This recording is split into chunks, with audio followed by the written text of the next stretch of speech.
Mga kaibigan, yun, may karamdaman ako na palaging bumabalado ilong ko tapos hindi ako makahinga. Hindi ko ano ba to, kung sinus o polyp o kung ano nangyari sa ilong ko, saan.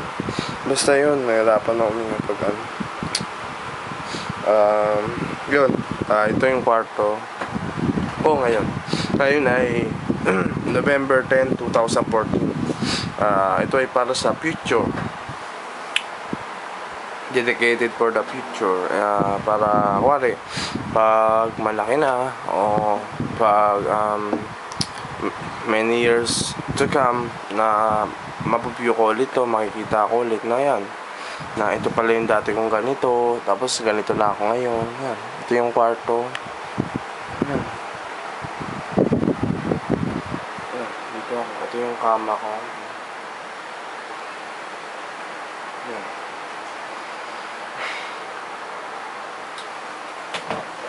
Tapos ito yung konting gamit ko lang.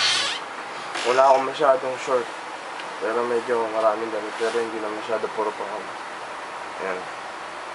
Ito yung ito mga ukay yan lahat. Ito. Yan, hindi ito ukay SM. Ito mga pambahay, mga luma, mga ito yung mga yan lang naman. Ayun. Simple lang. Ngayon, 17 years old ako. Nag-aaral ako sa TESDA. Kumukuha ako ng kursong 3 months lang yun, computer hardware servicing na yun. At yun, nagpakalbo ako kahapon, tama kahapon. Katapos maligo, nagpakalbo ako. Tapos yun, ano pa ba? Ang oras ngayon, alas 8 ng gabi. Tapos, ayun.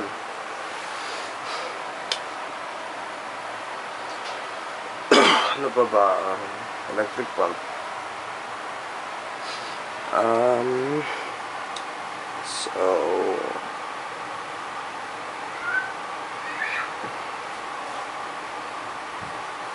yun.